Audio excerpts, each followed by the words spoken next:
Hello, you wonderful people. My name is Gnomesane, and welcome back to another episode of Asagao Academy, Normal Boots Club. Okay, so we're going to pick up right from where we left off.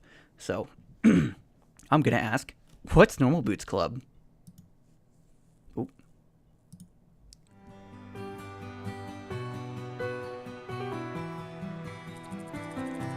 It's a club we have at school here. It's like totally exclusive and full of only the coolest students. They get together and play video games. Or something. That one right there is John, also known as Jontron. His bird's name is Jacques. John is also the president of the drama club here at school. Next to him is PBG. He and John founded the Normal Boots Club together. PBG is one of the best soccer players on our team. Then there's Gerard. People call him the completionist because he's obsessed with completing things. He has the biggest itty-bitty kitty collection I've ever seen. Next to him is Jared, also known as Pro Jared. He is a model. Dude. Oh, that's awesome. Then there's Satchbag, but everyone calls him Satch. He's like crazy smart. Yeah, no kidding. Oh, there he is! Oh, there's my prince. Paul. I love you, Paul. God, if he sees this, he's gonna think I'm fucking so crazy. Anyways, it doesn't help that I live pretty close to Philly because I live about like 2 hours away from Philly, so it's even weirder just because I could actually drive and see them. But okay, anyways, those guys over there are Paul, Nick, and Josh. They write a column in the school newspaper called Continue. Paul, the one standing up, is the student council president. Ah, oh, yes. The beauty. And the guy on the end there is Shane. He knows more about video games than anyone ever. Yeah, definitely. She exhaled a dreamy sigh into her mashed potatoes. So, how would someone, join the Normal Boots Club? You don't choose the boots, Hana. The boots choose you. What does that even mean? You have to be presented with the boots to be in the club, and they're like super selective. What are the boots? The club has this boot statue. It's like the one on their patches, but it's gold plated. It's their mascot, I guess. They do this weird initiation ritual with it. Ritual? I heard they fill a room with candles and wear those totally creepy robes during initiation. This year 2 girl said she saw it once and they were all like chanting around the boots and it sounded like they were talking backwards. But I don't believe her. Even if it is true, I don't care if they're a cult because they're all really hot. It's funny. Watch them actually do that. Oh, okay, not really. Once again, this is why I don't make jokes because I'm really bad at it. Do they have a lot of friends? Yeah, tons of friends. I'd say they're the most popular kids in school. I mean, everyone in school totally looks up to them. I bet they could get any girl in school, too. Or a boy, for that matter. Hey, are you gonna eat your cake? I shook my head and pushed the plastic tray across the table to her. For the remainder of lunch, I listened to my talk about Jared through mouthfuls of half-dissolved frosting. Back at the dorm, I sorted through the pile of textbooks the school left for me. My radio was playing a poppy tune, equal parts music to static. My fervently scribbled into a notebook at her desk, hunched over with strikingly poor posture. Hey! Hey, Mai. She didn't bother to look up. Am I supposed to have a textbook for History 309? She shuffled through the papers on her desk before producing a thick textbook. I can't pronounce that word. I think it's Demore Man. And a powdered wig frowned at me from the cover. Yeah, this one. I sighed. I don't have that one. School must have missed it. Mai shrugged and set the textbook back in her pile. They have a bunch at the library. You can just check them out. Where's the library? Mai rifled through her notebook and wrote something down. She tore the page out and handed me a crudely drawn map. Oh, okay. Well, I'll be back in a little bit. It took me at least 20 minutes to find the library. By the time I realized I was holding the map upside down, the sun was setting. The library was much larger than I expected. The walls lined from floor to ceiling with books of all sizes on rough wooden shelves. Jeez, I don't know how it's hard for me to say. Intimidated, I headed for the front desk. A recognizably green and gray jacket was bent over behind the counter. The normal boots? I briefly considered running away. Hey. Can I help you? Oh god, Satch. I'm so glad they all voice their people too, because like that's so cool. Satch is such a cool dude. I really want to meet him too. And then again, I want to meet all of them, so let's just get that out of the way so I don't have to say it again for the rest of this Let's Play. Can I help you? Too late. Yeah, the school forgot to give me one of my textbooks. I was told I could get it here. Which one is it? The History 309 textbook. He stepped from behind the counter and motioned for me to follow. We dodged behind the aisles in a comfortable silence. He seemed friendly enough. I should say something. What was his name again? Shane? Jared?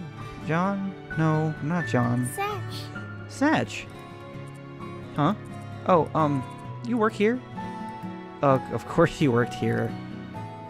He chuckled, dimples appearing in his cheeks. Yeah, I'm a librarian's assistant. It's my second year and I love it. I get to help people find books that speak to them. His eyes twinkled like a kid's on Christmas. Your book's right down there. He stopped at a row of thick, dusty books. Was this all history? And pulled out the book with the powdered wig man I saw earlier. Thanks. He waved his hand. It was nothing. Do you need help with anything else? I wanted to make a good impression on the Normal Boots Club, but I couldn't come up with anything. No, thanks. Copacetic. What the fuck? Dude, that's so cool. Oh my god. Copacetic. As we headed back through the cavernous library, my ease melted away. We weren't talking, but just being near him felt like being wrapped in a soft blanket. I resisted the urge to snuggle up to him. We neared the front desk, stepping around a clump of studying students. As we passed, one of them shifted. Something white flew past my face. A thick piece of triangular paper lay at my feet. I bent over and picked it up. It was surprisingly heavy. There was a quarter inside of it. If I was just a hair slower, it would have hit me in the face. The students snickered, and I recognized the boy that made fun of my hair this morning among them. My heart dropped. I scanned my memory for anything I might have done to offend them, but I came up with nothing. My hands started to shake. I hid behind my back, trying to think of some way to defend myself. Why did you do that? What do you mean? We were just messing around. Are you suggesting we did it on purpose? I faltered.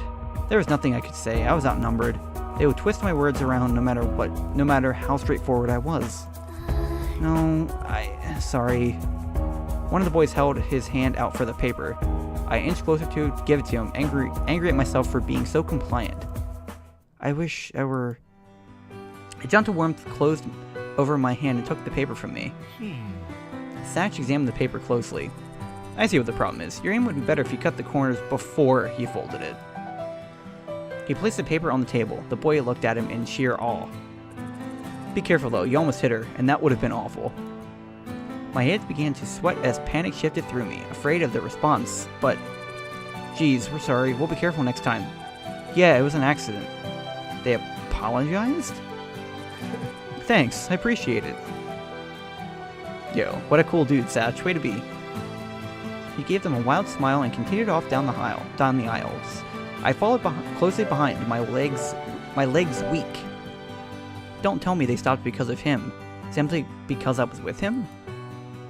I wanted to thank him, but my heart was pounding so hard I knew my voice would shake.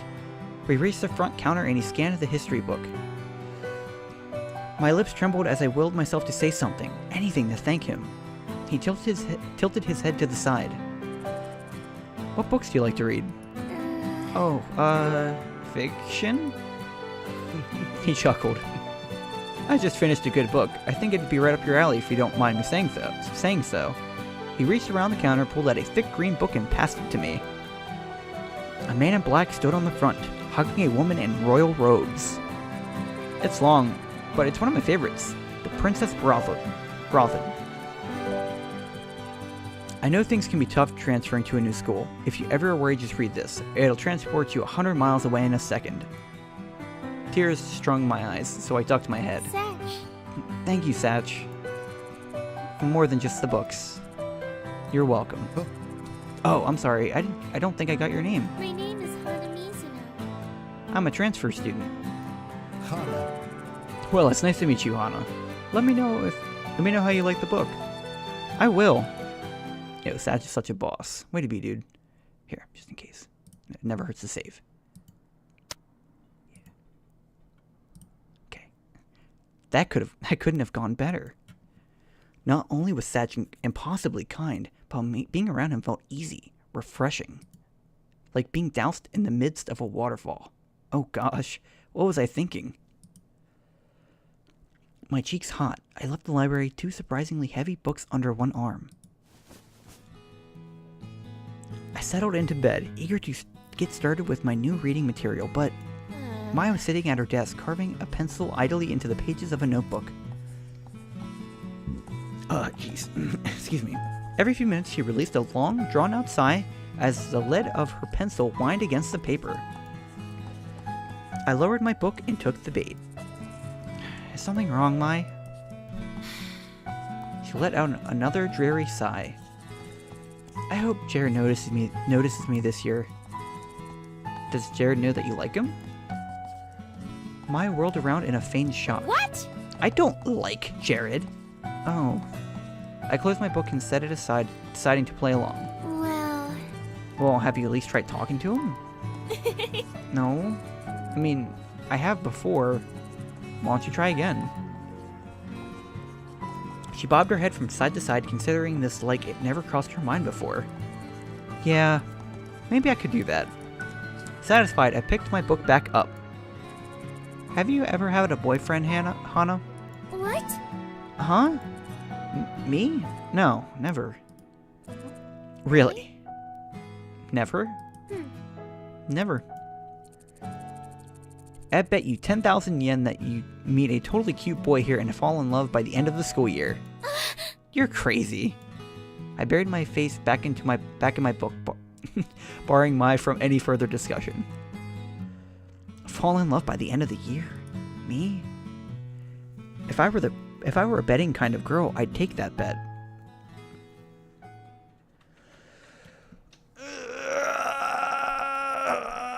I'm just stretching, just to emulate the fact that I woke up the next morning with what felt like a lizard in my throat. Dang, that actually worked out a lot better than I thought it would. Maya was already up, shuffling through her school bag with an enigmatic... Oh my goodness, I know this. Enigmatic grin. Jeez. Holy cow, it took me way too much to say. The first day of school. Hana! Hana, you're finally awake. Her voice sliced through the air like a knife and I winced. She was definitely a morning person. It's time for the first day of school. Aren't you excited? I can't wait to see what's going to happen. What do you mean? Is something special happening today? Something strange always happens on the first day of school, especially to someone like you. She winked. What? Someone like me? Uh-huh. You know what I mean. She smiled and started messing with a pile of papers on her desk. Shaking my head, I got out of bed and pulled my uniform out of my closet. My palms sweat as I held the gold vest and blue jacket. Was it really possible for things to be different here than they were at home? What if the problem wasn't actually the school? I shook the thoughts out of my head and changed into my uniform. Oh. What is it? He looks so cute. Really? He crept up my neck. Yeah! Your hair matches your uniform so well. You look like a flower blooming straight out of the ground. Thank you. Water stung the back of my eyes and I turned to start packing my backpack. Why was I getting all worked up about something as little as this? I must have gotten less sleep than I thought. Is something wrong? No, nothing's wrong. I'm just happy. How dumb was that? I started crying at the first sign of someone being nice to me. I took a deep breath and to steady my nerves. What an oddly menacing all the air left my lungs as something like horse hooves slammed against my back. You'll do just fine. Don't worry, this is going to be awesome. I stiffly peered over my shoulder. That was you? What? Huh? I stood behind me, her hand raised. Somehow, she had the strength of a bodybuilder. Nothing. I was just about to zip my bag up when I spotted the book Satch gave me lying on my nightstand. The Princess Brothed. He said that if I ever needed to be transported somewhere far away, I could take it with me. It was pretty good so far. Maybe it would be smart to bring it along, just in case I had no one to talk to between class periods. Would I need it for my first day of class? Yeah, let's take it. It's good to read. You never know if I might need it. I put it into my already overfull bag, biting my lip. It never hurt to be prepared, right? You ready? Yeah. Let's go. Stick with me and you'll be fine. Mai opened the door and together we stepped into the hallway, merging into a steady flow of chittering girls and fruit-flavored perfume. Oh my! I didn't know we lived on the same floor. No way, really? That's so awesome. Now we'll be able to catch up. Whatever happened between you and... The river of girls shifted as we headed down the stairs. Suddenly, I found myself surrounded by a bunch of people I didn't know. What a jerk. Oh wow, what a jerk he turned out to be. My explanation faded into the buzz of voices in the air. Oh no. What would I do if we got separated? Anxiously, I searched the crowd of girls for Mai, but I couldn't find her. Everyone was dressed in the same Asagao uniform. It was difficult to tell anyone apart, and being so short really didn't help the situation. As we turned the last corner down the stairwell, I saw a flash of red hair a little ways in front of me. I reached between two girls and tapped her on the shoulder. Huh? Oh, who are you? The girl's eyes flashed almost like a jolt of electricity shot through them. I'm sorry, I thought you were someone else. She said nothing and turned away. Before I knew it, I stood outside of Prime Rose House, watching the flow of girls disperse across campus. Mai was nowhere to be seen. I couldn't even hear her chirpy voice. Oh man. I took a deep breath, biting my lip. This wasn't a big deal. I could go to class alone. But I didn't even know where the building was. I reached into my backpack and dragged out my class schedule. Homeroom. 206 Poppy Hall? Which one was Poppy Hall again? Weren't the classrooms on the other side of campus? I picked a direction and began to walk, trying to ignore my rising panic at the thought of arriving late to my first day of class. As a third year, where no one knew me, all of the people staring. Hey, you okay? You look a little lost. I think I know that voice. Is it Jan? Oh, I hope it's Jan.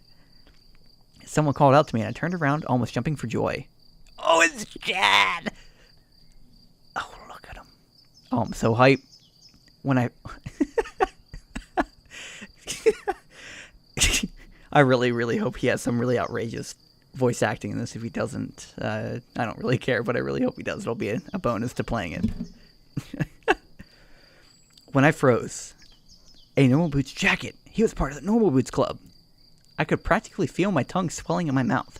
If this was a Normal Boots Club member, I had to make a good impression. He was one of the founders, right? He must be JonTron. Yeah? I'm new. I didn't know where Poppy Hall is. I don't know where Poppy Hall is. You a freshman? No problem. My class is in Poppy Hall. I'll walk you there. Really? Really? That would be wonderful. Thank you. Was this really happening? He began walking toward a large brick building in an enthusiastic manner, pumping his arms up and down like it was some sort of show tune. I fell into step beside him. Oh my goodness, that's perfect. This is obviously a game for people that know the Normal Boots crew and like watch their videos. That's awesome. I didn't notice it when Mai pointed him out to me yesterday, but JonTron had big brown eyes and a warm-looking face.